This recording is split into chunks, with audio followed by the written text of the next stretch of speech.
Howdy, DC On Screen fans. How would you like a piece of original artwork from one of us here at DC On Screen? All right, we're aware that you've never thought of that before, but here's the deal. We need your help because the internet is a giant monster that requires numbers and regular feeding times. And then these algorithm things that are like our personal demons that we can't defeat alone. Do the right thing. Go over to iTunes. Give us a 5-star review or a more honest review if you feel absolutely led to. And then email us at dconscreen@gmail.com. What we're going to need you to do is just write in an address. Tell us who you are.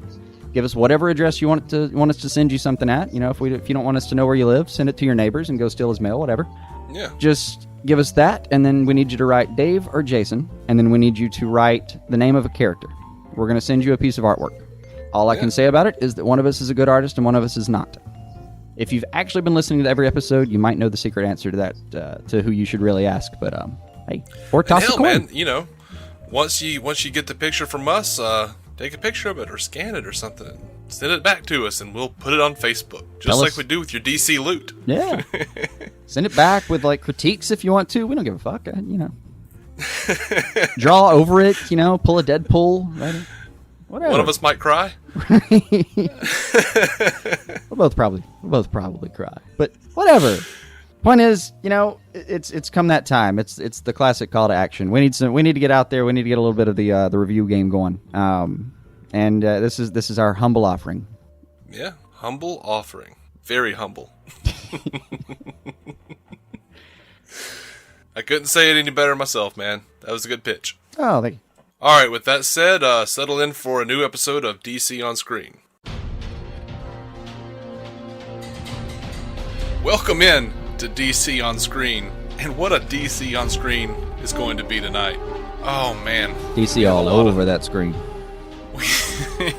We have a lot of news, because we didn't do a news episode last week, as I was in the wonderful Jacksonville, Florida. That's right, Ashley Williams of Ash vs. Evil Dead, and of course the Evil Dead movies, would be jealous because that's where he's always wanted to live, apparently. If you so wasn't I that got one vacation of the? there. That was one of the jokes in Deadpool, right? It was. Like, why is Jacksonville getting so much play? I don't really know. I don't know what they did to someone. I don't know. I've never been though. It from hearing everyone describe it, it sounds like the armpit of even Florida. Dude, it's actually not terrible. See, I've never been. Mean, that's the rap it gets. Like if you just listen to the media, you'd be sure that New Jersey is just one giant pile of animated trash. Oh yeah. I've been to New Jersey. It really wasn't that bad, man. Looked better than where I live most of the time. Yeah, right. So anyway, this is a news episode, and there is a lot of news. Right. So I guess you want to get to it? Is that dig a thing in. You'd like to do? No, man. Dig right in there. Dig on deep. All right. By the way, everything we're talking about today, which is pretty much everything they produce, by God, we're going to get super spoilery on. So if you don't want to know anything about anything that's happening, I don't know, watch all that stuff and then listen to us later once it's not news anymore. I don't know what to tell you. See you next year. But I love you anyway. And we'll see you on the review episodes. Hopefully one day, we can make this work. Right. Right. Anyway, I'm your host, David C. Robertson. This is my co-host, Jason. Hi. As always. And unfortunately, we have to start off with a little bit of sad news. Oh. Yeah. John Duncan, at the very young age of 92, has died. He was the second person ever to play Robin in the 1949 serial Batman and Robin. The first was actually Douglas Croft. Yeah, the first was Douglas Croft, who died in 1963 at the age of like 37. It's crazy. Oh, they recast when they came back to do the second set of them, or? Oh, they recast both Batman and Robin. They weren't even dead yet. Oh God! See, I've never gotten to actually go back and watch those. Yeah, it was 1943 and 1949. There's some really cool elements of them. I mean, it's right after Batman was created, pretty much. Yeah. So. Yeah, he just went right up on that screen and got all kinds of racist on it. That's That was the first serial in the 1943s. Well, man, we were in the middle of World War II. Things were all crazy back then. Yeah. There apparently wasn't a lot patriotism. Well, it causes people to do funny things. It does. Anyway, that wasn't John Duncan's bag though. He was in the non-racist one. Oh, good. Yeah. Good. Yeah. Yay. Which is actually weird. Just last week, I bought the DVD that has both the serials on it. Oh, yeah. Yeah. It was like $6 at FYE. Well, I will have to borrow that from you sometime. I do want to see him. There was too much other bat stuff. It kind of feels essential, doesn't it? It's the first adaptation. I guess I have to. Mm-hmm. Kind of like when I say first adaptation, I'm actually sad I haven't done that now. I feel bad. I'm pretty sure it was the. If I'm not, I might be mistaken, but I'm pretty sure it was the first instance of the Batcave. I'm pretty sure they invented the Batcave for the first serial, and it's like literally a cave with Batman sitting at a desk, like a desk in the middle of the floor, a single desk. Like. Crap.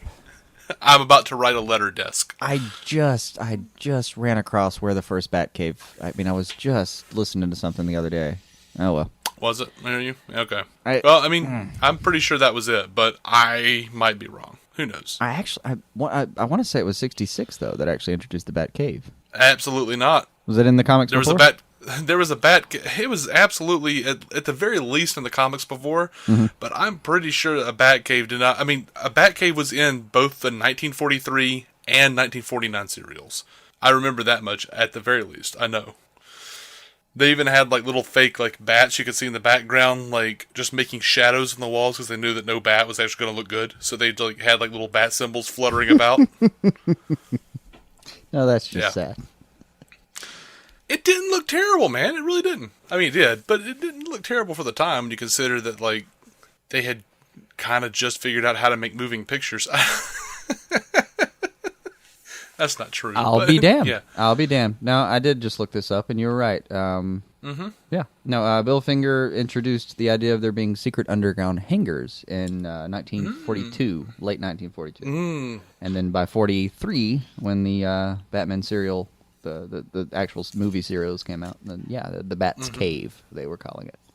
Yeah. Okay. Wink. Yay. Now, here's a piece of news, and I don't... Just bear with me. Will Smith... No, I'm so happy when you introduce news that way. Yeah. Will Smith and Martin Lawrence are definitely doing Bad Boys 3. That is... I don't know what that has to do with anything, but it was literally on every damned feed. Of everything, yeah.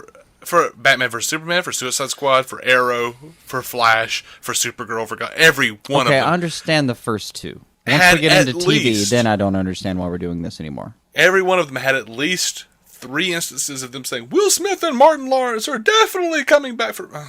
Okay, so there you go. Just thought I'd get that out of the way. Unless there's some sort of connection that I am not understanding. I think it's just Will Smith, when he does stuff, is sometimes that explosive. If he brings back Bad Boys as a franchise, that's going to happen. Yeah. Who are those? Are those Michael Bay's? I want to say those were Bay Productions. Yeah, those are Bay. All I remember is a lot of explosions and very little attention to plot, so I assumed. Yeah, I think he directed those. I'm not sure he'll direct the next one, just because it's like, wait a minute. He's got a lot of Turtles and Transformers to fuck with right now. Right. He's like, what? I mean, yeah, back in the 90s, 2 black guys, that was a big deal, but now, if you're not a robot or a turtle, I can't. He's moved way into the minorities. Yeah, if you're not a robot or a turtle. We're going to look back, and Bay's going to have... He's on the right side of history, I'm sure. Right. Forward-thinking dude, trying to get better representation for turtles and robots. Right. Yeah. Right. Increasingly, he's only interested in increasingly smaller minorities that are wisecracking. It's crazy. I've seen plenty of pictures of Michael Bay, and the sad part, I never remember his face. Instead, I have like a placekeeper face that I actually remember. That is literally a still frame from like the opening credits of MacGyver. Okay, yeah. Every time I see him, that's funny because I've seen him a multitude of times. I'll never remember his face, but I always remember exactly Ted McGinley from Married with Children. So we're both kind of in the same ballpark on that one then. Yep. Just a square-jawed white dude with a mullet who ruins things. Yeah. Yeah. Maybe that's his quest. Maybe no one can remember his face, and he's just like secretly thinking, if I just blow up enough cars, maybe someday people will remember what I look like. Right. No, Michael. No one cares. If I just blow up enough cars and offend enough people with blackface robots. Right. One day. Someone. Oh, man. Okay. God. Moving on to Batman v Superman Dawn of Justice news, because there's a lot of it. This is nice. This is class, folks. Kevin Conroy says on Twitter, "Glad to see the new Batman Superman trailer looks so awesome. I knew Affleck would pull it off." Aw. Right? The real Batman gave assurance to the fake Batman. Hey, I'm not down in Affleck. I'm just saying, there are no other real Batman. Yeah. There's Kevin Conroy. There's just Conroy's voice. Now, give me 10 years. If Affleck's still going, he's still really good, maybe I'll say, well... Maybe there are 2 bats now. Maybe there are 3. After, Conroy, Bader. Yeah, maybe Affleck. Well, you also count Friedel in that group, really. He shared a screen with Kevin Conroy. I love him, but there's only one man I call Batman in my mind. By the way, current predictions for Batman v Superman are apparently, in the opening weekend, the predictions for opening weekend are apparently $150 million. That's the thing. God, where will that put it? Let's see. Well, it depends on how good the movie is. Opening weekend, I think, is easy for $150 million. If it's not good, it's going to go away quick. I mean, quick. Deadpool was rated R, and it just managed to do that in China. Yes, but that is a little funny though. That's a little weird, and I'll talk about that here in a second though. Well, actually, I'm starting to see though why they're doing that. When you look at if you head to Box Office Mojo, which is an absurdly helpful site sometimes. Dark Knight and Dark Knight Rises came in at 158 and 160 opening weekend. So they're just using comparables. Yeah. Jesus. Probably. Deadpool's at 17 all time right now. Jeez, that's ridiculous, isn't it? Yeah, Oh I mean, God. I was reading it. It only made internationally, it's already made 230 something million. Oh yeah, it's just like combing in money. It's just like hand over fist. To be clear, folks, we are recording this at 9 p.m. on February 15th. So this thing has been out like 4 or 5 days now. Yeah, and it's just raked in money. Release date. That's the other thing is Man of Steel came in at 116 million opening weekend. So they're saying that Man of Steel plus Bat equals, we'll say, about 150. It's actually not bad. I mean, if I just had to look at a couple of gross predictions, like if you'd asked me to look at this same chart and guess, I might have said 140, 145. Oh yeah. And you're right. It absolutely depends. Like if you go on Thursday night, there are things like they're opinion leaders. They're called. It's one of those like social psychology concepts that people come up with to make the world make sense. But opinion leaders will go to the movie early and then go tell everyone they know, and then they're the kind of person that everyone else trusts. So they go, "Oh my God, it's amazing!" And popular kids is maybe another term for that, but that's beside the point. If everybody on Thursday night says, "This is amazing, get your ass out there," they'll go. Yeah. That could easily sway it up or down 15, 20 million. Well, the Superman, here's Superman versus Batman and Suicide Squad are apparently 500% stronger than Marvel on social media. I saw that, and I was confused about That's... many things, not the least of which is how do you measure that? Well, they didn't give the answers to that in the article that I read, or any of the others that I clicked on subsequently. Right. Science be damned. But apparently Listen First digital audience ratings have looked into this.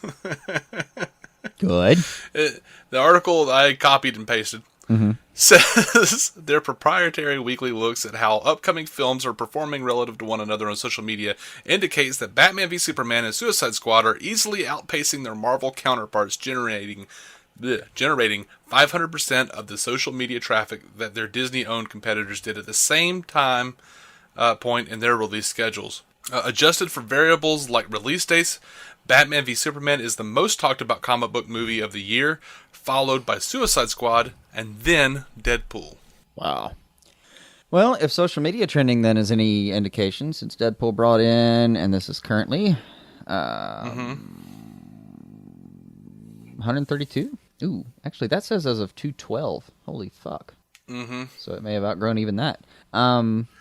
But, I read an article that said that they had created an algorithm that used like stars and directors and all of these different factors to figure out which movies flopped. And that one said Batman vs Superman had like a 32% chance of succeeding at the box office, of making its money back, of getting into the black, and Warcraft had a 39% chance of flopping. Only 39% chance of getting into the black. That makes more sense. Yeah. So, I don't know that I would put Batman v Superman in the same category as Warcraft, but, I mean, if their little machine works, well, that's sad. I mean, it is what it be, though, dude. Yeah. Yeah, 150 doesn't sound absolutely crazy. Really doesn't. Mm-mm. Just really doesn't. Mm-mm. Absolutely not. I mean, I personally will be contributing at least $30 to that. Sure. You want to hear about what we learned about Batman v Superman, or at least the DCEU universe, from the prequel comics Dr. Pepper put out? Ooh. Yeah. They have released all of those online, by the way. You can just go and find them. I haven't gotten to read them. So what do we got? Just sum it up for me. All right. Glossing over. What does Dr. Pepper think I should know about this before I go in? Well, okay. Some elements of it are pretty cool. The artwork's pretty shit, honestly. It's not great. It's okay, but, here's the glossing over of it. Batman is brutal but doesn't kill. Firefly does exist in the DCEU, and it is a man, unlike on Gotham. He kind of looked cool.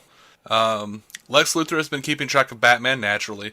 Kryptonian technology is being sold on the black market. The government has formed a committee to keep an eye on Superman. Superman is out in the world doing Superman shit, and Lex Luthor is studying Kryptonian DNA. Those were my big takeaways. A lot of it was pretty boring. Yeah. All of this could have been I felt like this was all stuff that they didn't know how to write into the movie and keep it interesting, but it was stuff that we needed to know. Well, the big one is that Batman doesn't kill. That was a huge, huge thing that came out. With that one producer slipping up and finishing the phrase Judge, Jury, and Executioner. All right. So the way they put it, though, is there are two thugs who are working for Firefly, and one thug is telling the other thug, at least with Batman, you know that you're gonna live, not like with this Firefly guy. And the other thug goes, yeah, but I've been hearing things about Batman that he's gotten real brutal, blah blah blah. And the other guy's like, oh yeah, he has. So I don't know, but hey, the fact that we're seeing trailers with maybe the brutality just ends at branding criminals. Maybe he's not actually killing them. The branding's still a little weird, and I think a new take on it. I don't know that I've ever heard, bat branding in any capacity. Yeah. I don't think I've ever run across that. But still, the brutality part, aside, that part was part and parcel anyway. Batman may not kill you, but he's he's actually just happy to see how many bones he could break before he does. Right. I at one point when I first realized that branding was happening, I got a little up in arms, and then I thought, you know what? Branding might be a little bit better than just broken clavicles. I mean, yeah. I mean, all the broken bones and everything. I'll take a branding. Yeah, I mean, there's no promise that he never said he wouldn't cripple someone for life. If that's what the guy meant by executioner, is that he he does cripple some people, and like sometimes cripples people so much that they would rather not even be alive. I'm actually kind of okay with that. That I don't know what kind of person that makes me, but I'm okay with that bat. I'm fine with that. When you say it like that, though, it always reminds me of when Jean-Paul Valley was Batman. I think it was like issue 16 or 17 of the Nightfall story arc. Gotcha. They're out and about on the town, and they're fighting these thugs, and Jean-Paul Batman, he hasn't even really changed his costume yet, is just taking down these dudes. This is still when he's out with Bats and Tim? Yeah, he's out with Tim, and Tim gets all like freaked out because he starts talking about putting the dude on a respirator for the rest of his life. And like he's already beaten this dude so senseless that Tim's like, oh, but like the point that he like really gets like, whoa, buddy, is when he's like, you know, talking about putting him on a respirator. So I always think of that and think like, maybe we as a society have let Batman get more brutal than he should be. I don't know. I'm fine with it. Because because in the 90s, you know, Batman talking about putting somebody on a respirator, that was pause-worthy. That was like, whoa, buddy, I mean, shit, dude, your cowl's still blue. Yeah. Can we dial it back? Yeah. I don't know. Maybe I'm wrong. People swear that, like, after, would it be Infinite or Final? I guess Infinite Crisis. After Infinite Crisis. That's Omax, right?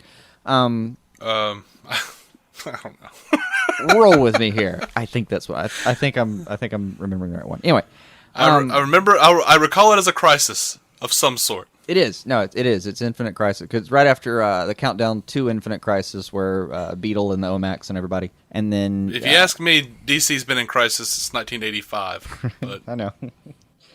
Well before that, but oh yeah, that's when they acknowledged it though. Some of the writers like swear that apparently there was the idea that Batman had gotten too brutal, and so in Infinite Crisis, like that's part of what happens during 52 is during the entire 52 run. You know, Batman was out like retraining himself. He wanted to start from scratch because he realized that he had gone too far. He created these Omax that damn near killed everything.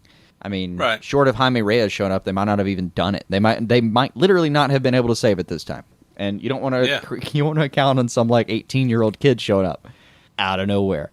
But yeah, like there was a giant part of them that this is apparently part of the writing history of it is that they pulled him back. He got a little less paranoid and maybe even a little less brutal, and I just never bought it, man. I really like every time I look at the character, I swear I can find some iteration at any given point, even if it's just a graphic novel or an Elseworld tale, where come on, we all know he's still the goddamn Batman.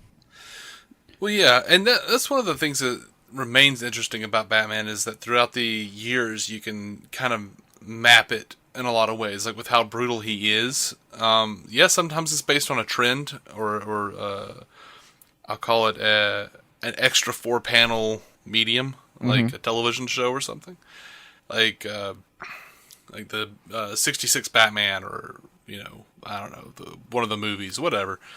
Like Dark Knight actually they started drawing Joker like Heath Ledger in all the comics for no reason whatsoever for about a year and a half, and then suddenly went back to our Joker. Right. Went back to regular ass Joker, and then currently it's been the Capullo Joker, which faceless dude. That's a whole different conversation. But she's not faceless anymore. I know, but yeah, that was a neat, fun little ride. I don't know why I sound derisive. I really did enjoy the ride. Don't count on me.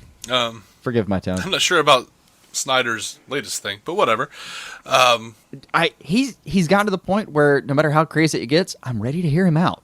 Are you serious? I'm still. Like, I was there with you until recently, until Batman 49, and now I'm just like, oh, what's happening? No, look. Well, give us a month, and we'll continue that conversation. Fair enough. I'm just saying, the guy's got a lot of street cred with me right now, and I'll roll with him pretty hard. I know. Well, anyway, I don't know what I was talking about. I don't know. We stopped doing news. Let's do more news. I lost what I was talking. I was talking about something. Oh no, wait, that's what I was saying. There is something to be said that I really enjoy about the character of Batman, where Jason Todd gets killed, he becomes more brutal. He works alone. He beats the shit out of people. There's guns. And then it's more of a year 2 thing. Well, it's a different level though of engagement. But and then he'll dial it back a little bit. He gets another sidekick. He dials it back. Then right. Slowly over time, something else will happen. He's like, I should have killed the Joker forever ago, and he goes, and then someone dials it back, like, no, you'll become. I like the eternal struggle. Like, there's no Oliver Queen regression with Bruce. It's just like we know he's struggling not to kill people. Yeah, we know it. Yeah. I mean, and I'm fine with that storyline, kind of bouncing back and forth. I've never minded the you can't go that far. You'll become like them. That isn't a moral quandary for me. That's fine. That's perfectly good gray area whether you can bounce around in as long as you want to. Yeah. So Zack Snyder he has explained why the TV shows are separate from the movies. Would you like to know what his thoughts are on the subject? Oh, I believe I saw it. Shoot me, hit me. He says this is the bottom line for me. I have 100% respect and love for what they're doing on TV. I think it's amazing. The joy and the fun of them speaks to the iconic graphic nature of these characters. These characters are bigger than any of the actors playing them. Long after I'm done making a Batman v Superman movie, there will be someone else who makes it. It's almost like an American tradition now. We've established that these characters will be played again and again, and they exist outside of us in this moment. I think that's sort of the thing I've embraced, and as opposed to trying to shoehorn all of these storylines into a single universe, we let the characters exist in a multiverse. And therefore, it's a lot more fun and a lot more value for the audience. They get to see their favorite and most beloved characters on different adventures at the same time in different universes, and it really makes the meal a lot richer and a lot more fun. We get to go with these guys in all different directions, and that's really the joy of what we're trying to do over here at DC. Okay. It sounded like you agreed with him, but didn't want to. It's just that let me put it this way. We've heard that line before. And I'll give him this. That was really well put. It's actually very articulate, especially if he did that off the cuff, which I don't believe for one damn second, because you better believe he's been working on that angle for a minute. Well, look, I've heard Zack Snyder speak. My guess is they needed a quote, so they took basically what he said and cut out all of the false starts and ums and ahs. That's legal. It is. It is legal. Yeah. That's fine. I mean, I even the progression of ideas is still articulate. It's well put. It's just also, kind of knew you were going there, buddy. I mean, we kind of knew that was your company line. Like, that's what they've been telling us for a while. So now, actually, I did find out something though. Last time we had a news episode, we talked about. You said that you believed that Batman v Superman was on the shelf, just waiting to be put out. Yeah. As of 2 days ago, Zack Snyder said BVS is 99.9% done. Oh, they are still tweaking. Yeah, he says because he actually told they had mentioned as the Warner Brother executives were watching it and everything, they had mentioned movie's ready. Yeah, they actually they interviewed him. Seth Everett interviewed him on the Hall of Justice podcast. Seth Everett, who actually was over there and co-hosted an episode of the MCU cast. Oh, cool. So he was interviewing Zack Snyder, and Snyder says, we're pretty much done. I mean, there are a few 3D shots coming in that we're approving and things like that. I'd say the movie is 90%, 99.9% done. You know what they're working on? That one power shot from the second trailer. Hopefully they're working on the special effects. That's what I'm hoping. They're just tweaking that still. And the guy, the visual post-production guy had claimed I'm done. He was proud.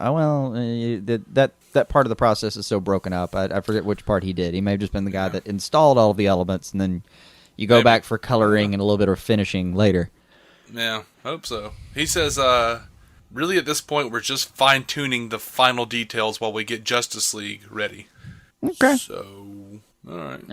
Gives me a little hope. And maybe that's what it was meant to do. Maybe he's lying, and he was just like, please still come see us, because we might still be doing stuff. No, you don't have to lie to me. That just cheapens us both. I'm still going to come see it. Yeah, I mean, I mean, I watched it's already a the one-way same- relationship between me and Zack Snyder, and this is just condescending now. He's starting to lie to me you too. know what? I have praised The Flash despite watching the same Firestorm footage looped backwards and forwards of him landing and taking off. Yes. I'm gonna come see your film, Zach. Right. I'm always gonna go back to that one line, dude. Like, it can get bad every now and then. You just tell me the story. Yeah, Tom Baker is still my favorite Doctor. See, Have you seen those special effects? everything from like 2005 to about 2010 was just weird, weird. Shnikes. And that was the new era. You go back and watch any classic Who, and it's just weirder. Some uncanny valley shit, man. Yes. Nothing looks good or real. It looks like a master's, not even a master's. It looks like a 300 or 400 level theater project. Like, it's bad. I don't care. I'm still gonna come see your film. And I gotta say, man, we haven't talked about the new trailer. We haven't. But if I can talk about it briefly, Sure. I was going to get to that, but sure, we can do that now. oh yeah, I'm gonna dive right in then. Man, short of the like 2002 guitar riffs, I dug it. I did. You know, I did. I went back and looked at the trailer after you talked about, because the other day we were talking about this and you started kind of wailing on the guitar riffs, and I had honestly not even noticed them. The only thing that I noticed was like, hey, this is a pretty good trailer. I wish this was the second trailer and that the second trailer had never happened. And then I also felt, meh, because it didn't quell any of my worries that the second trailer caused.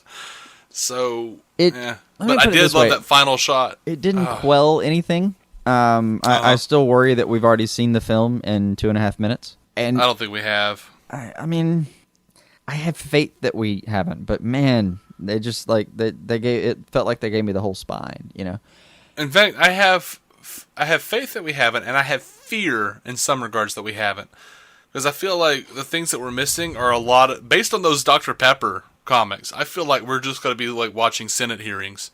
That's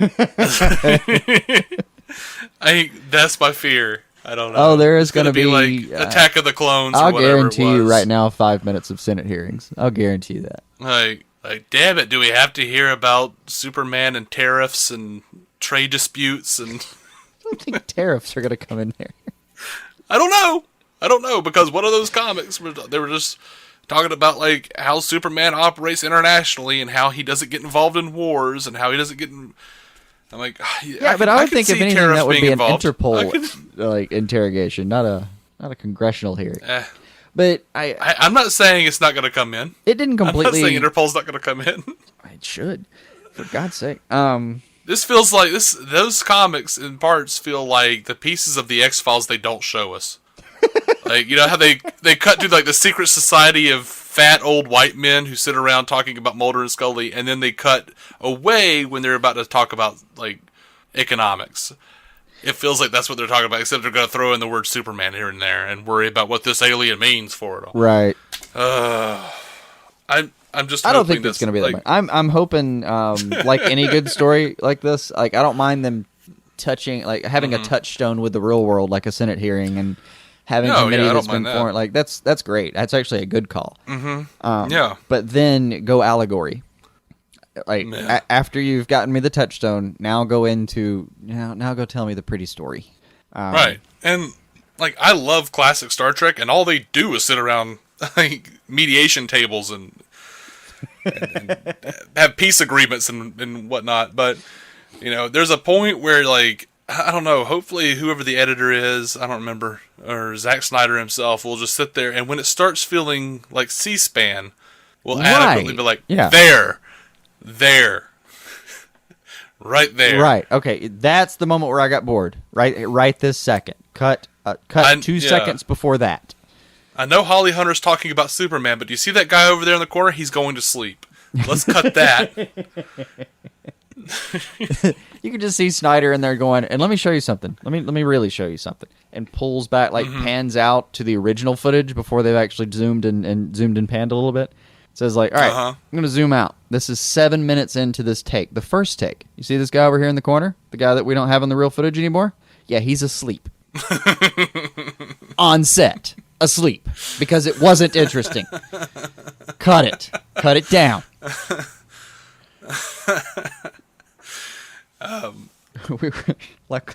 We had to ADR the whole scene because of his snoring. But the guitar riffs, though, God, we get off on weird things. We do. The guitar riffs in the final BVS trailer. I like how they call it the final trailer. They're like, we promise this is the last one. No, I really Please did don't get appreciate mad. that. Is that crazy? But I was like, oh, thank God. All right, we're going to stop seeing new footage. I just want to go see this movie now. Right. But I kind of felt like watching this trailer, I'm like, did we already stop seeing new footage? Because there was maybe like a shot that I hadn't seen before. It was only, it felt like 30%ish new. My two favorite things in that trailer by a very long shot, I think.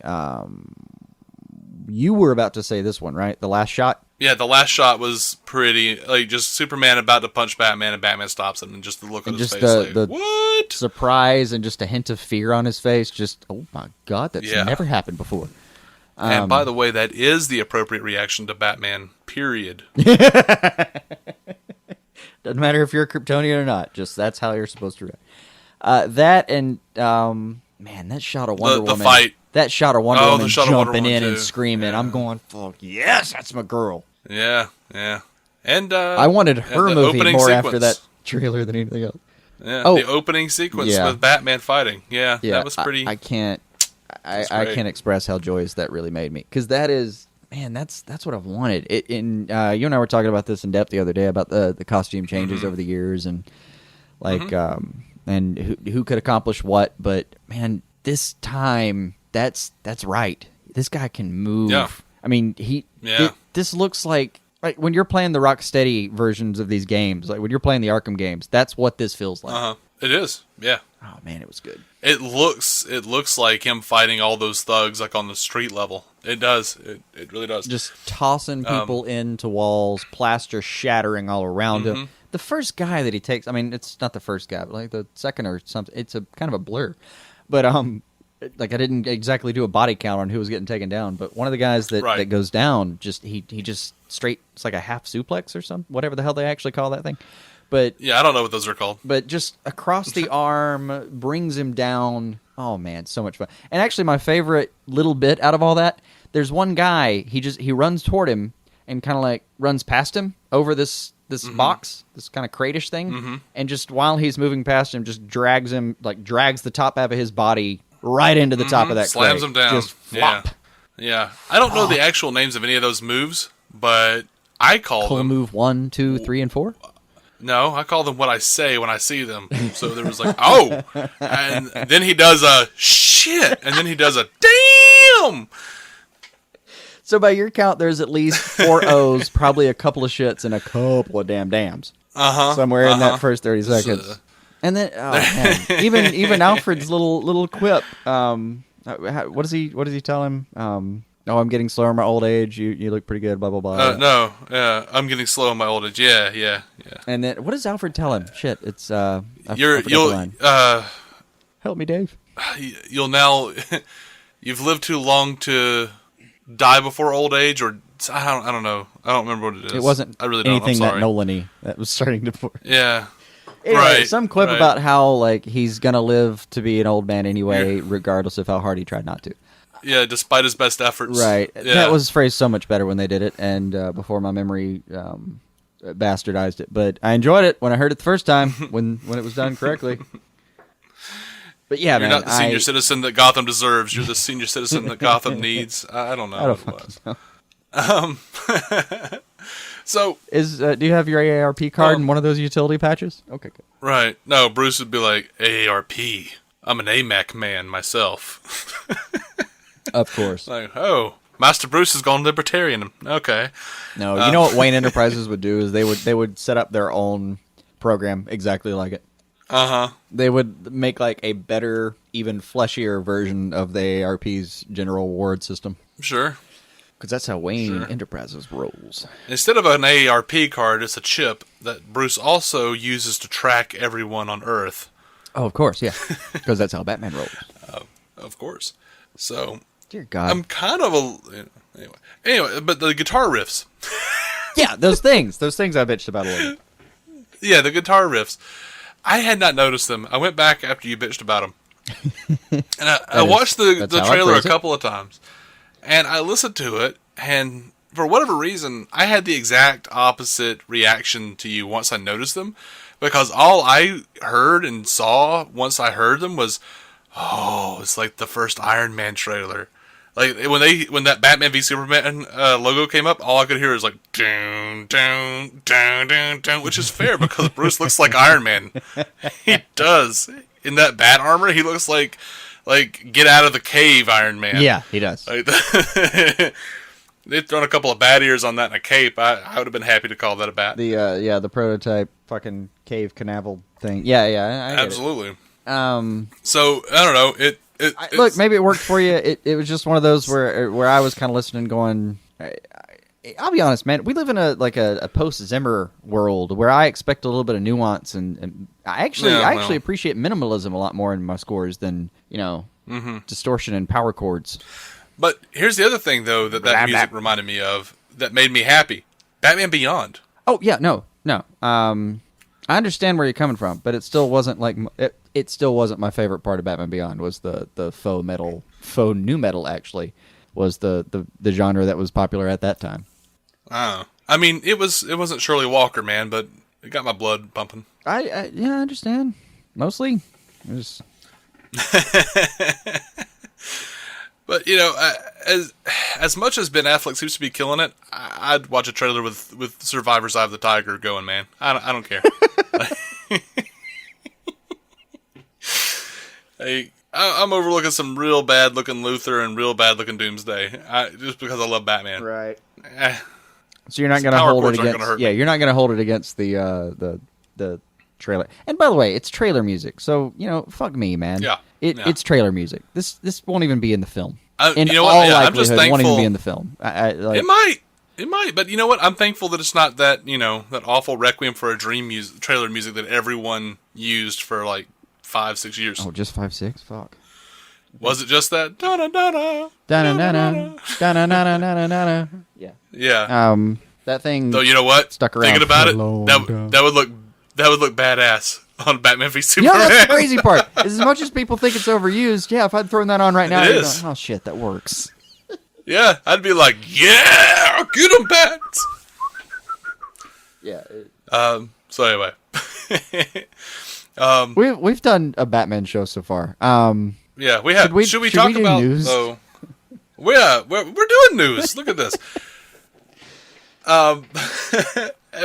You want to talk about the Turkish air spots? Oh God, I loved those. I did. The Super Bowl was for me a very boring adventure. Yeah, I didn't even watch it. So. I did, but it is. Yeah, to be clear, DC on Screenites. I guess that's what I'm going to call you now. While the Super Bowl was happening. Oh, that's good. Yeah. DC on screeners. I'll do that. Okay. DC on screeners. Well, the Super Bowl was on, and the nation was being bored with that. I was catching up on DC television so that we could review it for you. So that's the sacrifice I made for you. Yeah, I sacrificed my Saturday night so that I could have my Super Bowl Sunday, and that's more of out of habit than anything else.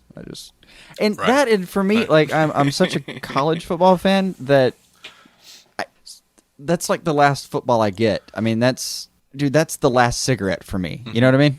Yeah. Let me tell you something. I don't watch football. Mm-hmm. I think it's an absolute bore. But they have college, they have pro. If they come out with senior citizen football, I'm all over that. Oh, they had a lot of like lingerie leagues that maybe would have piqued your interest more. No, I don't want to see that shit. I want to see old men's XFL bullshit. Nothing. I want to see old men breaking their hips. Well, then you should have watched the Super Bowl because Peyton Manning. Yeah, that's what I hear. Yeah. Yeah, you're getting old, Peyton. Go hawk pizzas. It really was, kick rocks. Man. It was whatever. It was the old and the new. Amazing, absolutely amazing. It's such a fickle sport. Cam puts up one of the best seasons I've seen in a while and gets nothing for it. Peyton loses his job to Rock Osweiler for like 4 games and still gets a Super Bowl. Whatever. I'm done ranting. Let's get back to comics. Okay. So the Turkish air spots, what'd you think? I really loved them. I enjoyed them. the crap out of them. I did. I mean, especially because I actually had seen something, because Adweek's something that I actually look up every now and then and see what they're up to. But and they had actually previewed that there were going to be something like I'd seen a still shot of Ben Affleck as Bruce Wayne sitting in like an airplane and thought, right. Well, let's see what you got here, buddy. But man, I freaking enjoyed them. Yeah. It was a nice take. Mm-hmm. Yeah, it was fun. I liked both of them. Okay. Thought it was kind of fun. Like, oh, Gotham, blah, blah. We've brought back the Bowery and blah, blah. Okay, that's cool. Yeah. Like, we've reinvigorated Gotham's nightlife. And then they had Metropolis and Lex Luthor was basically Wayne in that version. Right. Now, would it surprise you to know that real-life Turkish airlines are now getting people calling, very confused, wanting to go to Gotham and Metropolis? Not even little bit. Not even realizing that they're fake. They had to put out an official apology saying that calling them fictional destinations. Right. No, I had a coworker. I had a coworker who told me that his son actually looked up for a second, and I mean, this is not a dumb kid. He was only half serious, but it was kind of he actually looked up and asked his dad, so Gotham's real? What's going on here? Mm-hmm. Because that's how they played it. Yeah. I have no doubt that there's a portion of humanity that just went, I can actually visit Gotham. Because don't get me wrong, that's what my heart said. Mm-hmm. It's just, You might even catch a glimpse of a local celebrity. I just know what viral marketing is, so my head beat the crap out of my heart and told it was an idiot and fucking sent it back in its box. Right. Made fun of its mother for a minute. So do you want to talk about DC being worried about their upcoming slate of films? Drew McWeeny over on HitFix is saying that he knows people who have seen the movie and who know behind-the-scenes people. Yeah, people have actually viewed the damn thing. Yeah, and they're saying that people at Warner Brothers are a little worried about Batman v Superman, worried about the reception it got, starting to get nervous, and that it might actually change whether or not Justice League shows up in 2017. And Drew McWeeny, now he's been wrong more than a couple of occasions. No, there's no way around that. If you have a high to me, I swear in this context, if you've got a 30% accuracy rating on predictions like this, I'm pretty much impressed at that point. Yeah, it's hard to do. I mean, he's been wrong on some pretty big stuff, but I mean, this is what he does. He predicts stuff. He writes articles about comic book movies and all kinds of movies. Actually, it was a neat conversation at the very least. I did see what you were talking about. It was a neat take. I really enjoyed his. That's over at hitfix.com. You actually threw it on the page if anybody goes there. I did. That's on the Facebook page. So DC on Screen. It's not difficult to find. But it actually has people talking about it. Maybe if Batman vs Superman doesn't do well enough, we won't see a Justice League. And he posits that we won't see a Justice League in 2017 or start in 2017 and whatnot, and we'll have more Batman movies sooner because that's what Warner Brothers can always rely on for money. Yeah, which is true. No, it is. I'd be lying if I would be lying if I said that I wouldn't be equally happy with just 3 Batman movies instead of 1 Justice League movie. Are you kidding me? Especially if Affleck does as good a job as it looks like he might actually be doing right now. Shit, half of my Justice League is on TV right now. I'm good. Right? Yeah, I just... He might... If anything, he might be right about... They might... All right, let me put it this way. Suicide Squad, you've got. No question about it. You've got that. Wonder Woman, you're going to get that film. Yeah. Tell your grandkids. You're going to have it. Too far in. No coming back now. Yeah. Yeah. Justice League, though, we're still in pre-production. So, yeah, there could be some hiccups there. Let's put it this way. I don't know if you're getting to this, but there's a little bit of hint about maybe a Green Lantern happening. And yeah, I am going to get into that. I don't get to look at your notes before we actually start, so just guessing. I find it more fun that way. Just guessing that. Yeah, I do enjoy it. But, yeah, dude, major portions of what you would need to do the Justice League movie are not done yet. But a lot of what you would need to do to get a Batman film going would be pretty much done. Because at this point, you can either use the Joker you've already got, who's going to get a huge pull out of Suicide Squad. I really think people are going to like Leto's Joker. Leto? Which where did we settle on that? Is Leto? Okay. Leto. Yeah, I think that's going to go over really well. So you can just do a Batman Joker if you want to. Just hell, do the Killing Joke if you have a fucking brain. Like do the correct one, all of it. Of course, we'll have to wait and see if you still have a Gordon, and then if you have whatever, we'll get there. But I get the feeling that Killing Joke's already been done. But I think Ben Affleck looks so good, they could go back and do prequels, and I wouldn't mind that at all. I'd be like, hell yeah, not one damn bit. Let's do Leto's Joker before the tats. Take the salt out of his hair, go all pepper with the scalp, and let's do this. Yeah, dude, they've got plenty of play, and with Batman, it's actually easier to mount, and it's a more sure vehicle. Like, with the Justice League thing, you're gonna be throwing another $350 million at something. I'm gonna take a guess now at the budget for the Justice League movie, and I'm gonna guess $350 million. Maybe, yeah. I can see that. It's not an unreasonable figure for what they're talking about. Absolutely not. But yeah, like it's a much easier thing to throw like 150 at Batman and know that you're going to make about 400, and then be able to justify at that point. You can just throw free money at the Justice League now. So yeah, the biggest part of his theory that I took from it was maybe you do get the Justice League pushback. Even still, no time to freak out, guys. No time to freak out. Yeah, get your butts in the seats. Do your part. Let it all come together. Now look, addressing what you mentioned earlier, there actually might be a Green Lantern in Batman vs. Superman.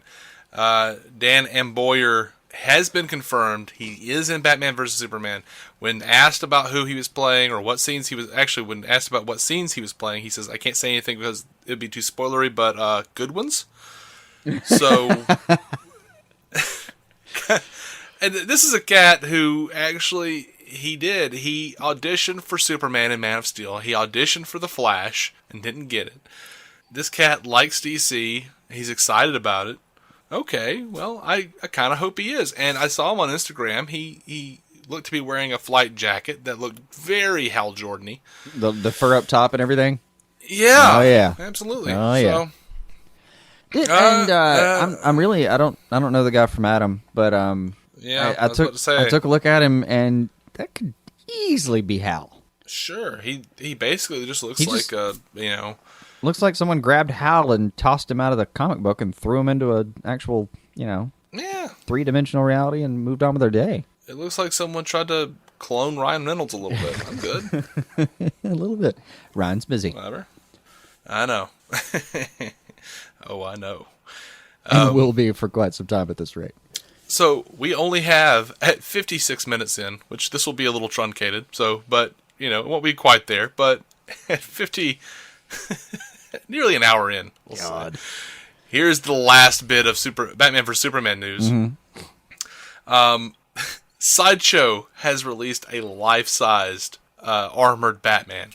I saw this. What is it like? It's several $1,000s. How much does that thing cost? It could be yours for $8,000 or several payments of $1,100. Oh, that's all. Yeah. So, I mean, you can only get like a 1-year plan on this shit? I don't know, but here, apparently, but I can't do anything with that. No, nor will I. You kidding me? But I just felt, all my life I've wanted a life-size Batman in my home. No, I can't afford it. No, I know, and it would delight me in many ways, but I would, after purchasing said item, I would immediately go from a happily engaged man to a very single lonely man with a Batman. Well, yes, and then there's the other problem. You get the thing, well, first of all, I get like a 1/4 scale figure, and even that can't come in the mail without shipping. Yeah, you actually have to have freight shipping for this motherfucker, which is going to be about $450 just at a guess. Like this, minimum $250.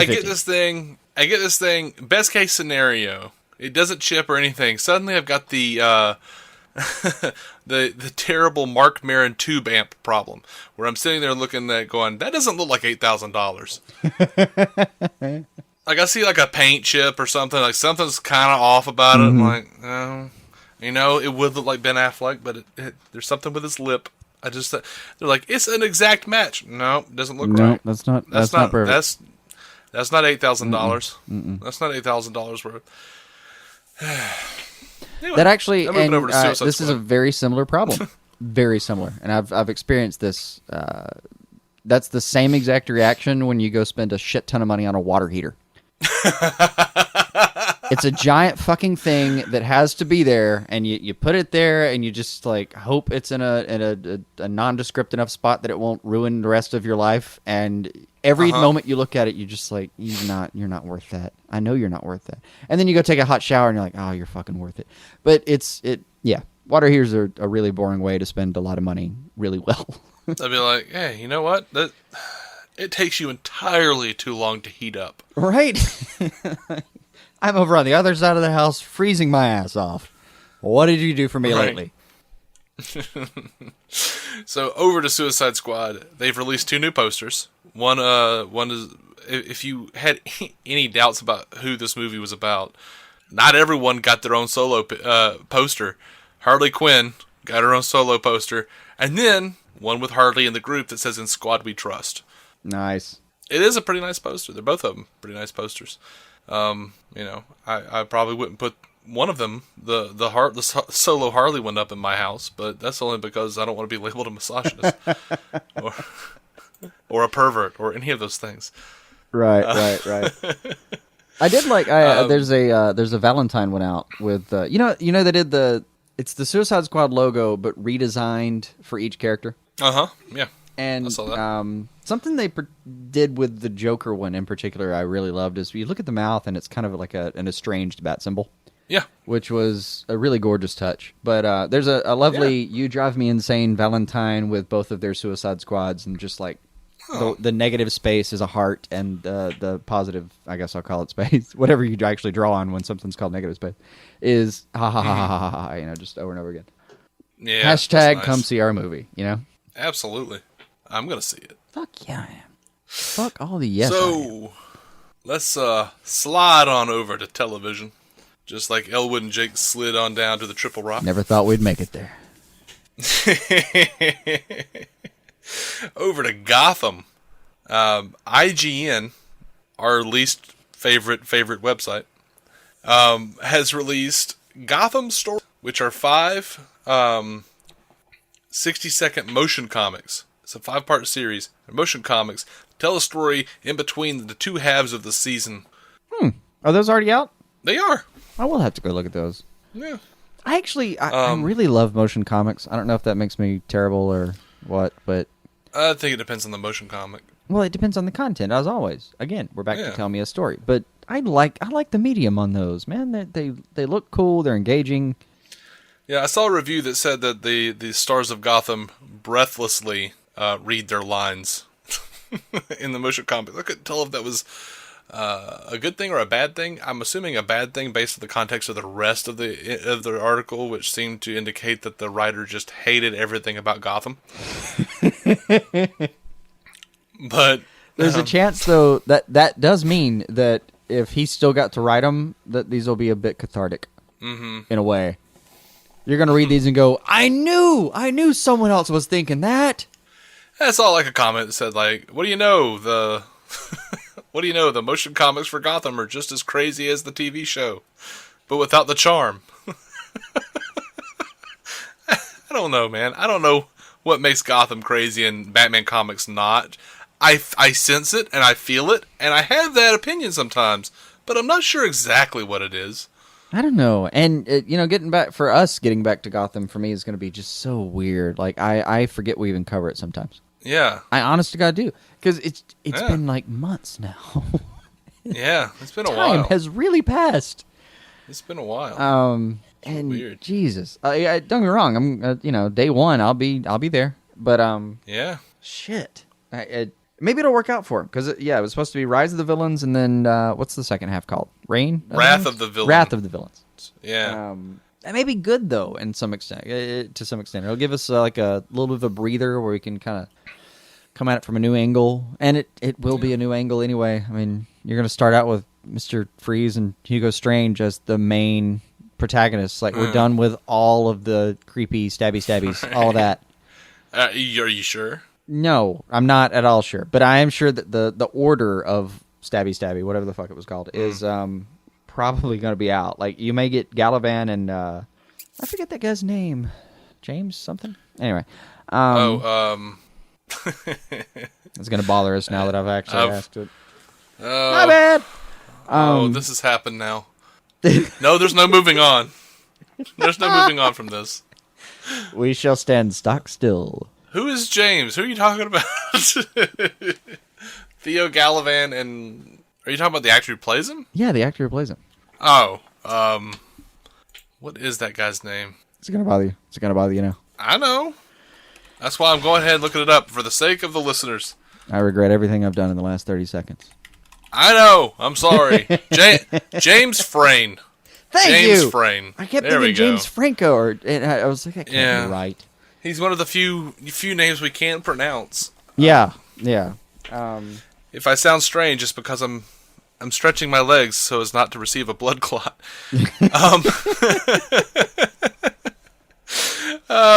Also over on Gotham News, BD Wong, they've released pictures of BD Wong as Hugo Strange, and I had a strange reaction to it. I just kind of now want a Hugo Strange of every race. Like, I want Gotham... They've already gone crazy enough to do this. I want the Strange Brigade. I want, like, the weird Slavic Hugo Strange that we know and love. I want Asian Hugo Strange. I want black Hugo Strange now. Of course. I want Irish Hugo Strange. He already looks like a leprechaun a little bit. Sort Small of like, Sprite-ish quality. Yeah, like when Batman had like the multicolored bat suits to confuse his criminals. Crazy Quilt in particular. That was... Yeah, we'll just have like a sort of a Crazy Quilt Strange Hugo Strange. Well, no, we've already discussed that there's a doll maker out there who can theoretically even splice all of them together into one giant strange creature. That'd be that's amazing. A nightmare. That's an absolute nightmare scenario. Speaking of new Gotham pictures, they released new pictures of Azrael. They look pretty badass, actually. He did. I was surprised. I know Azrael is like one of the things that you could just not find half a fuck to round up to a whole fuck if you wanted to. Mm-hmm. And I don't blame you. Me personally? Yeah. Yeah. Yeah, you personally. Like, the most I've ever seen you interested in Azrael is in the actual Arkham City games. Yep. Where you wanted to see the fire will come down, the hell will come, and all the other stuff. Well, I was really interested when I was a kid and Nightfall was going on, and I was like, what the hell is going on with this? Like, Order of Saint Dumas, no, Jean-Paul Valley, and like, friggin' what? Gosh, I can't remember all the weird ass names that they did with with Lee Hall and all that. I don't know, a whole bunch of stuff going on over there, and then it was all boring. Weird thing, yeah. I kept waiting for like an ending to it, and then he stopped being Batman, and I stopped caring because nothing ever happened. No, I mean at the end of that entire arc, he's crazy now. I swear, at the end of that entire arc, there's a which, whole by the way, showdown. took like 15 years to get through that arc, before they actually killed Jean-Paul Valley, and it was just Sorry, I was talking about before they even kill him. Like when the Nightfall portion of it plainly ends, it's just like Bruce just plain lets the guy go. Like, look, you've made some mistakes. Do better. Yeah. Holla. Peace. Right. You talking about Night's End? Like at the ass end of the bit where he comes back as like they like chase each other through the fucking tunnels of the Batcave and shit. Gets out of the what was it, Tinshu Bat costume and oh gosh. Anyway, I should not remember that, but you damn well should. This is why I love you, Dave. I just said Tinshu Bat outfit. I don't deserve to live. In my universe, you will. Fair enough. The Dave can live extended universe. Okay. Pretend can live is one word, so it makes sense. Okay. Okay. So, anyway. But yeah, they're doing Azrael. Azrael, though, whatever. But here they're going to do an extremely truncated version of all that weird shit. Well, John Stevens is saying, in many respects, Azrael will have many of the hallmarks and traits that we know from the comics, but it will have a brand new twist upon that character. The way we're going to bring that character into being on our show will be different than anything we've seen in the comics. Well, no fucking shit. Well, that makes sense. That makes sense because I watched Gotham and go, this was based on a comic?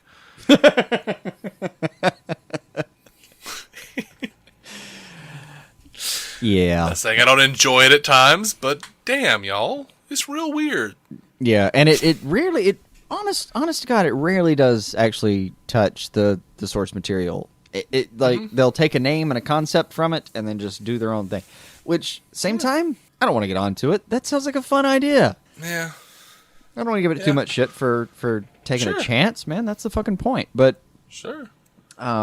Azrael, though, I'm looking forward to him as a character on Gotham, just because they're gonna be able to do a really small version of that story, just do the microcosm of it, and that might be a lot more fun. Just several episodes, and what I'm hoping for is several episodes where there's this Azrael character out there in this bizarre costume, and it'll be a little bit like, I think it was episode 3-ish or so, where he sees the Balloon Man. And you can see it in Bruce's little tiny eyes, like he's on a hunger strike, and you can see it in like in the wee bat's eyes. You can just see the whole like, no, I can't be on a hunger strike. I'm going to need my strength because one day I'm going to have to stop somebody like this.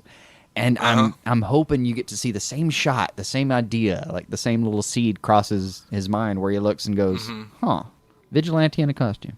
Yeah. Well, that's something I should remember." Yeah, and to be fair, the show has gotten so crazy at this point that if Azrael doesn't have his, like, flaming wrist gauntlet, I'm going to be pissed.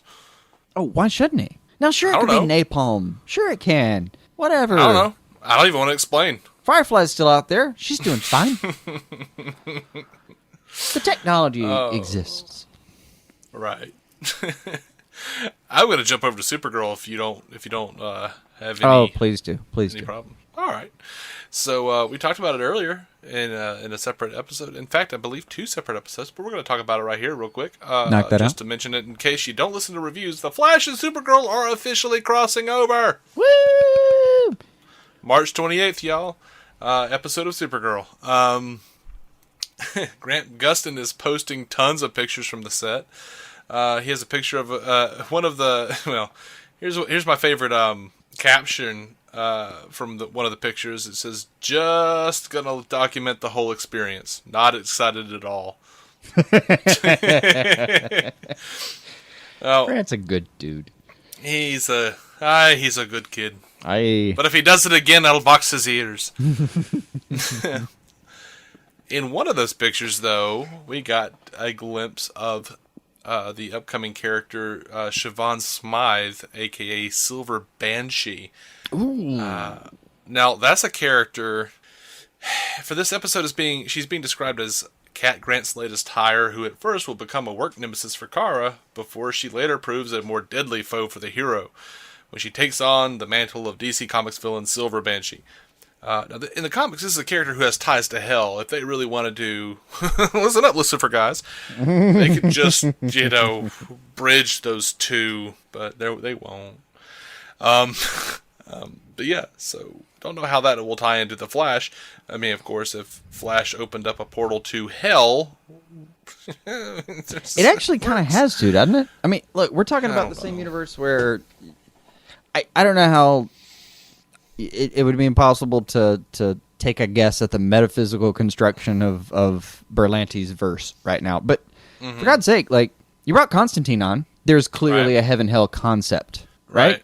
So Banshee being part of the heaven-hell concept isn't too far, except that it's CBS and they won't do it.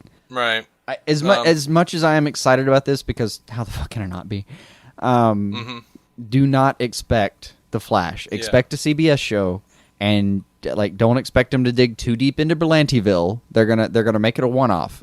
This is again a prediction, but they're gonna make it a one-off where Flash shows up there, is kind of confused, ends up helping anyway, and then goes back to where he came from. So it's going to be a bottle Right. episode for Flash. Like it Sure. will be irrelevant, except that he can kind of come back and go, okay, dude. So there's this girl that can do some weird, awesome shit. But they've seen that now anyway. By the way, Supergirl is going to actually be visiting Superman's Fortress of Solitude in the February 29th episode. So Saw that too. Gotham comes back, Supergirl's going to be like, screw you, Gotham. Why would I got anybody the want to go to Fortress of Gotham when they Solitude. can go to the Fortress of Solitude? Right? Now, we were just talking about Silver Banshee and Lucifer and Hell. Mm-hmm. So I guess we'll go over to Lucifer. Oh, okay. Yeah. We got some Lucifer news, man. This is a first. Now, yeah, well, no, actually it's not. We did have Lucifer news before. Did we? We did. Okay. About Tom Ellis saying that it's not they're not trying to make it like the comic book.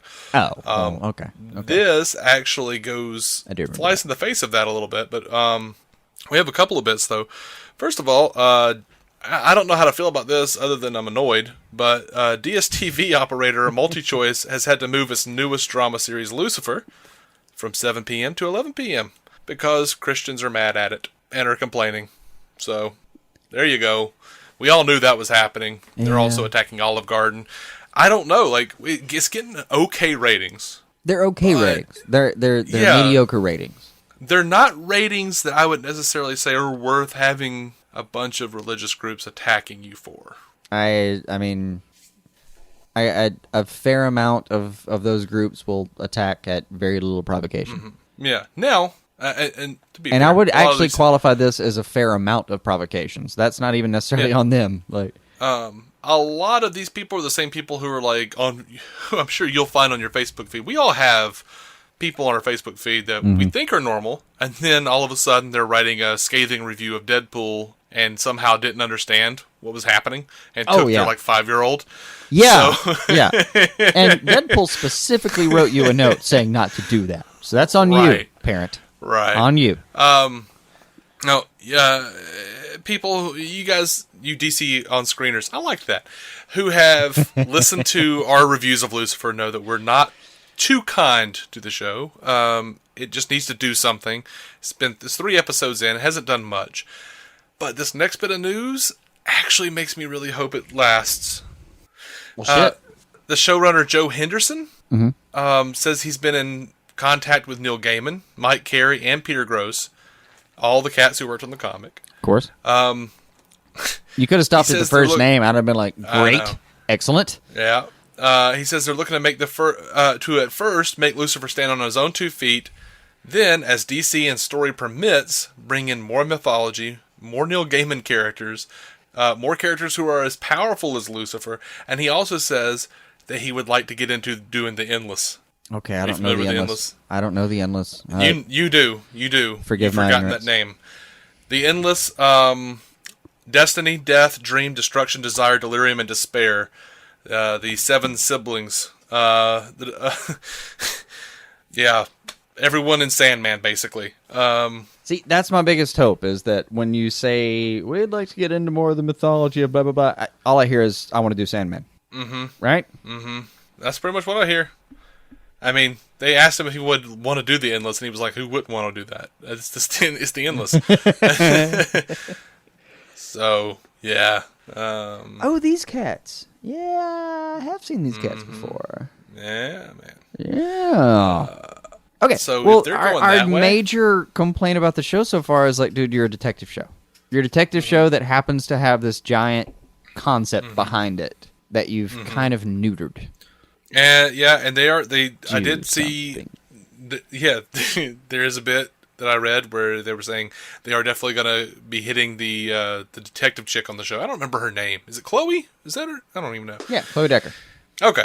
She's going to be they're diving into why she is not affected by Lucifer. That's one of the things I was actually really curious about. Well, that's one of the things that's actually kept me interested in the part at all in the show at some junctures. And this cat, the showrunner here, when they asked him for an example of someone who is as powerful as Lucifer, he says Aminadale. Oh, Lord. So, yeah. Stuff, man. Oh, Lord. Stuff. Right? All right. So do all of that. Do all of that, and I will follow your show through the gates of hell. Zing. Jumping over to The Flash. The Flash is crossing over with Supergirl on March 28th. Made a joke. That's no joke, my friend. March 28th, The Flash will be on Supergirl. Seriously, the end of March is like heavily backladen with geekdom. I mean... That sounds dirty, and I know it's not. Oh, no, it's dirty in a really good way. No, don't do that. Forgive my sounds and truculations, but it'll be like you're gonna have. Come on, man! And like 2 weeks, you got like Daredevil, Flash, Supergirl crossover, and freaking BBS. It's like 2 weeks. I know. Holy shit! I know. That doesn't even include everything else we fucking cover. I know. Might even pop up and do some shit at the time. I don't know.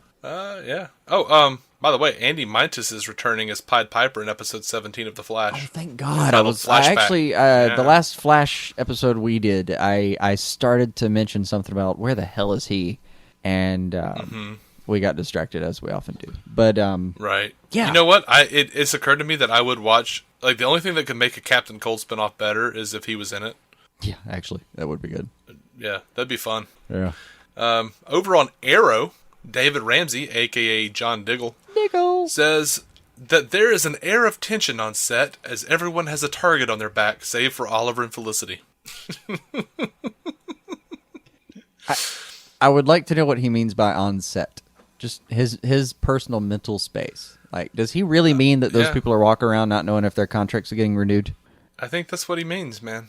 Or is everyone kind of so in character that they're worried about what might happen to their character next? But I think it's the first one, buddy.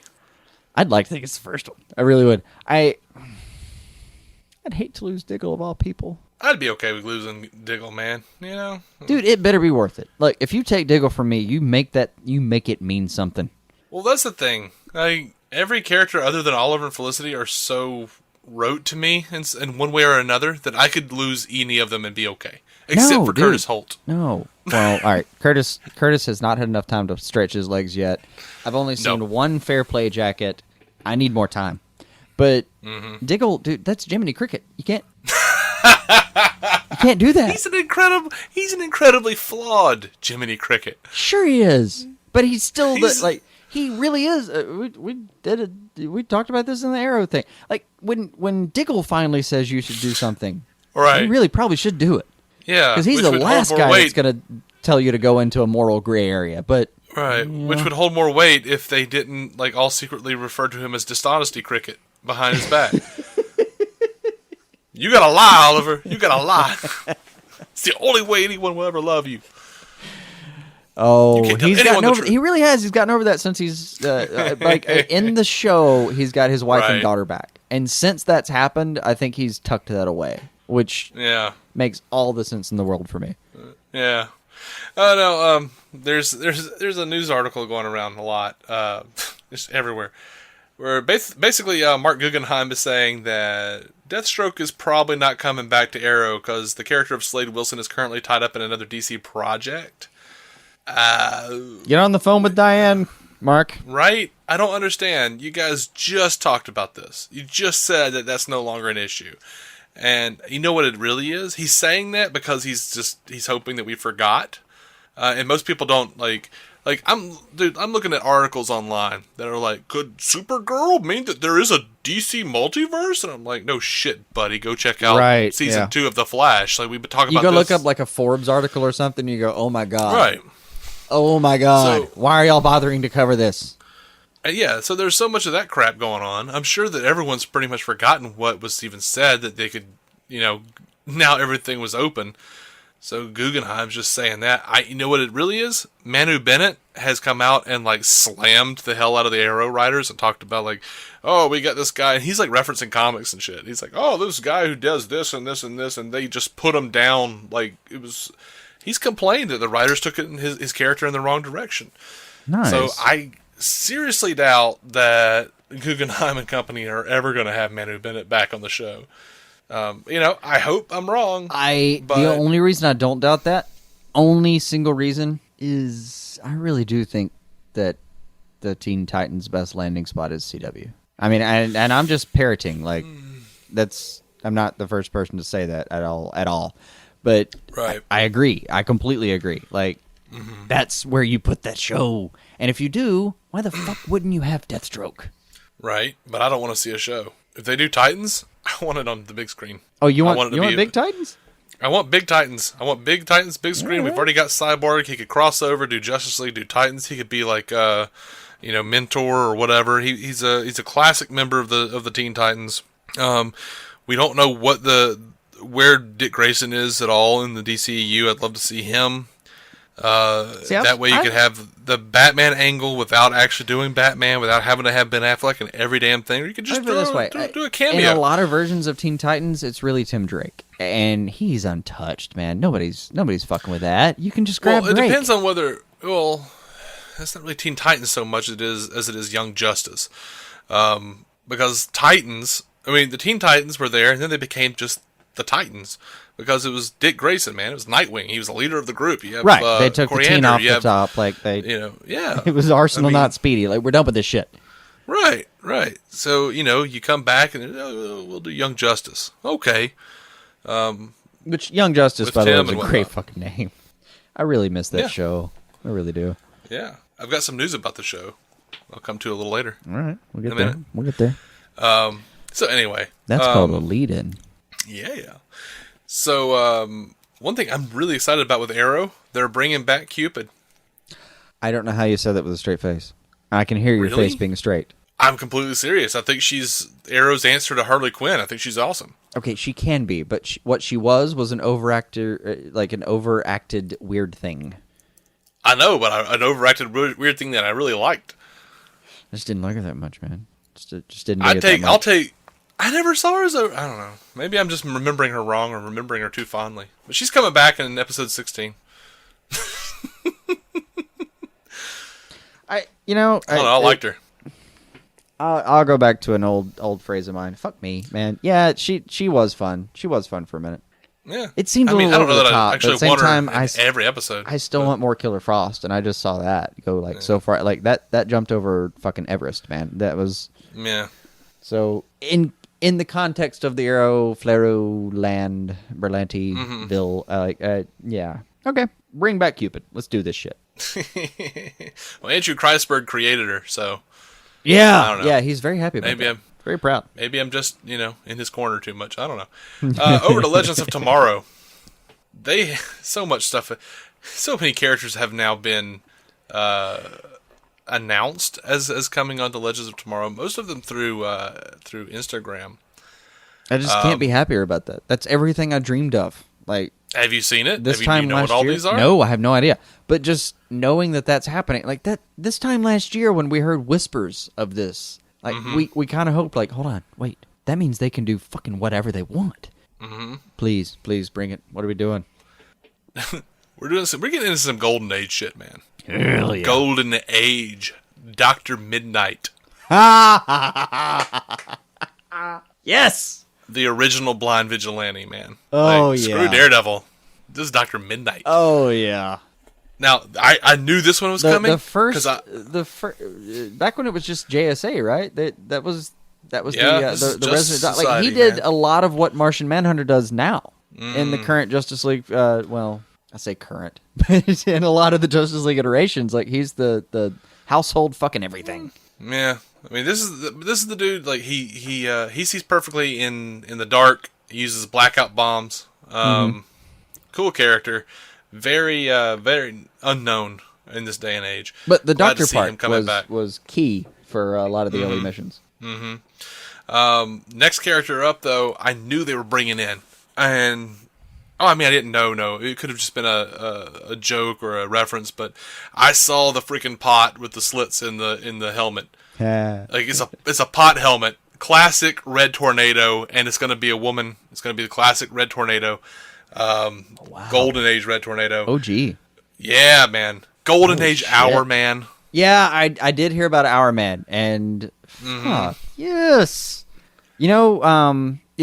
I'll give you a dollar bet right now that they end up making his it was called like Miraclo. I'll bet they end up saying that it's like an early version of Mirakuru. Ooh, that would be cool. That's my dollar bet right now. But it's yeah. Yeah, all right. The Golden Age Sandman, Hell yeah. complete with gas gun, gas mask, trench coat, the whole bit.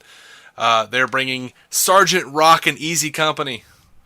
Jesus That's fucking Christ. right. That's God. They're digging deep and finding gold. I suppose is where I should end that sentence. One could hope. I couldn't be happier with anything you've said right now. I know. My heart is swollen with pride and joy. And that cheeseburger from last night. It's actually a filet mignon. We had a little Valentine's meal. Oh yeah, I forgot about Valentine's Day. Happy Valentine's Day, guys. Well, apparently there's Galentine's Day and then there's Valentine's Day. I nominate February 15th as Palentine's Day. Oh. Just grab someone you're friendly with and take them to lunch. That's nice. And then February 16th, Halentine's Day. Read a Green Lantern comic, you bastard. They're out there. Go grab some of the. They are. Was it Journeyman? Was that the Green Arrow Green Lantern run? Sure. Anyway, go grab That some Neil sounds Adams right. version of both of them. That sounds right, but too many years have displaced my memory. That happens. That happens. So, as promised, here's some Young Justice Season 3 news. Writer-producer Greg Wiseman has made a call for fans to binge-watch the series and buy the Blu-rays to show that there's still enough interest in Young Justice to justify a third season. The entire series is right now on Netflix. It's been getting a lot of good buzz. Carrie Payton, who voiced Aqualad, says he's heard absolutely nothing official, but he has a real good feeling about Season 3 happening. I don't know where. I mean, Cartoon Network decided that they would just shut that shit down and do Beware the Batman, and that was an absolute clusterfuck. I know, but the ratings were good for it. The ratings are apparently doing well on Netflix, from what I've heard. Oh, I have done my part on that. Real good feeling was in all caps. You were to say binge watch. I've already done that about 3 times, Mr. Wiseman. I got you back. Right? So, like, yeah, I mean, it was just like, what, like last month they put Season 2 up on Netflix, something like that. So, they're just saying go watch it, but they're acting like they've heard. Like, that may actually be, when I watched it about 2 years ago, probably like 3 times in a row. I just watched it and went back and did it again. And shit, man, like, I think both seasons were on Netflix when I did that. I think. I don't know. Netflix does shit to you every now and then. Like, yeah. I would love to be able to. I was so mad when they took Brave and the Bold off because I used to be able to just say, yeah, you should definitely do that. Check it out on Netflix. Yeah, it was gone. But yeah, man. If I'm required to do my part for King and Country and go back and watch Young Justice one more time on Netflix, that's okay. That's okay. They made Sportsmaster cool. That is so fucking hard. Listen to his damn name. Yeah.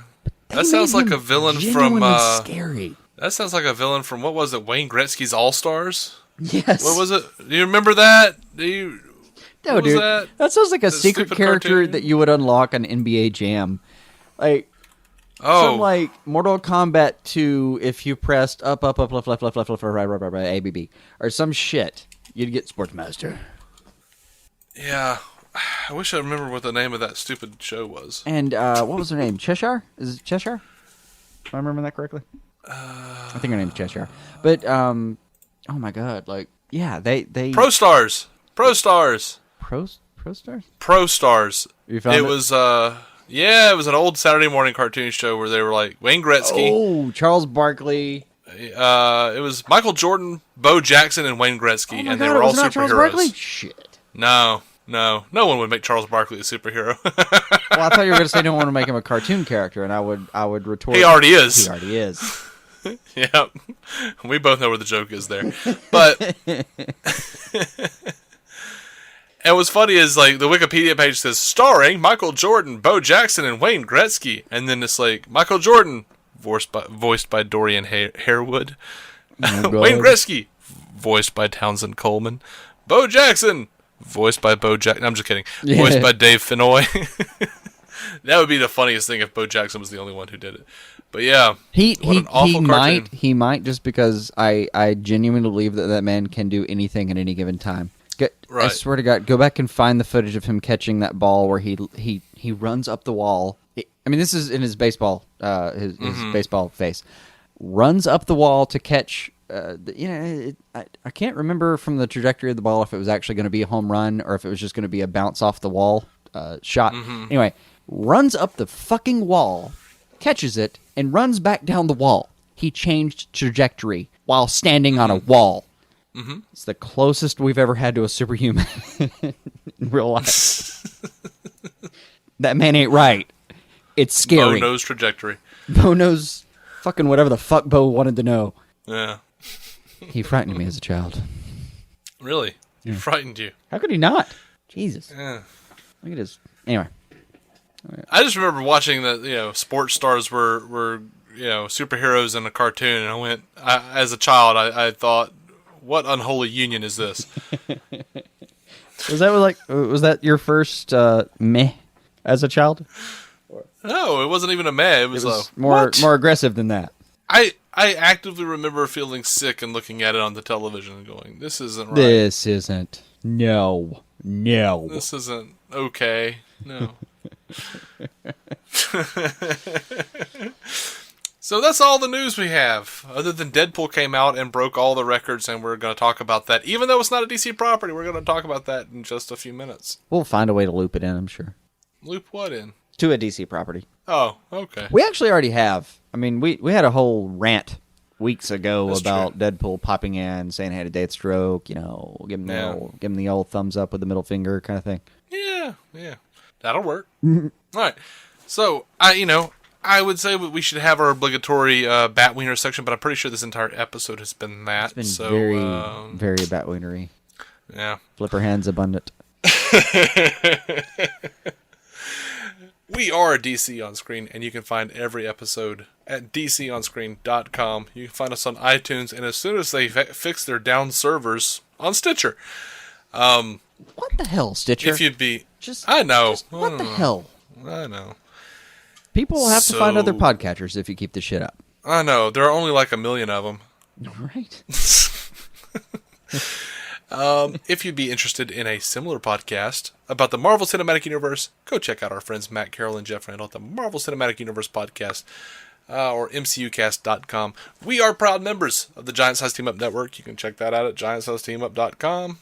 And all the things. We're still doing DC loot, y'all. So if you want to go over to Facebook and send us pictures of your DC loot, your toys and your posters or whatever, we'll put those up on the Facebook page. You can tag yourself. And we're still running our promotion, as you heard at the beginning of this episode. You want to go give us reviews on iTunes? I guess I won't say Stitcher right now.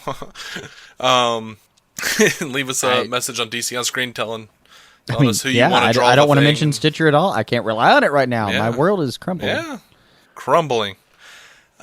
So do the things. You know the things you heard at the beginning of the show. Just go back and listen to it again.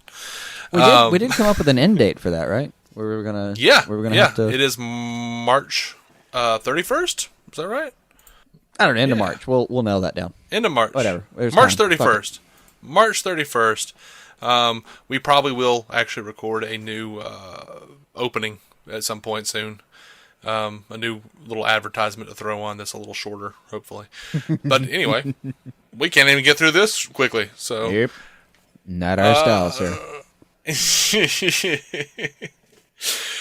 Until next time, which is hopefully going to be this Daredevil review. It's not going to be a Daredevil review. It's just not going to be a Daredevil review. Not Daredevil. I mean Deadpool. There you go. They're both wearing red. They both start with D. It's so hard.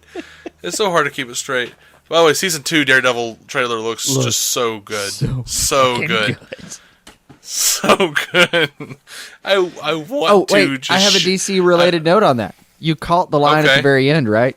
You're just one bad day from being me. Absolutely, I saw that. I was too busy looking for the share button so I could send that shit to Mark Guggenheim. I wanted to send it to Mark Guggenheim. Do this with your life, Mark. So, you know how you don't know where you're going with Arrow, clearly? Bing! Let's take some of the fly by the seat of your pants aspect out of this and look at this. Anyway, as stated, We're Daredevil. We're gonna do a Deadpool review as a just a tasty treat for you guys. I guess it'll be. I don't know. It probably won't be good. No, it's more just like oh my god. Let's just want to talk about this stuff, man. Yeah, it's good stuff. It's so good. If there's some single part of you that's been like, oh, I'll get around to that eventually, fucking get around to it right damn now. Yeah, and don't take your children. No, unless they're God's very sake. mature. Like, you need to have a very serious discussion with your children before you actually take them to this movie. It says rated R and it fucking means it, but damn, it's good. It does mean it. Yeah, it does mean it. Whew. I think we're gonna call it, man. Yeah, I'm interrupting you. Until next time, guys. Keep some DC on your screen and keep some DC on screen in your ears. I'm gonna keep playing with that. You DC on See screen. what you guys think. Oh, hopefully answering machines have been gone far enough. They've been gone long enough that we won't catch any of that.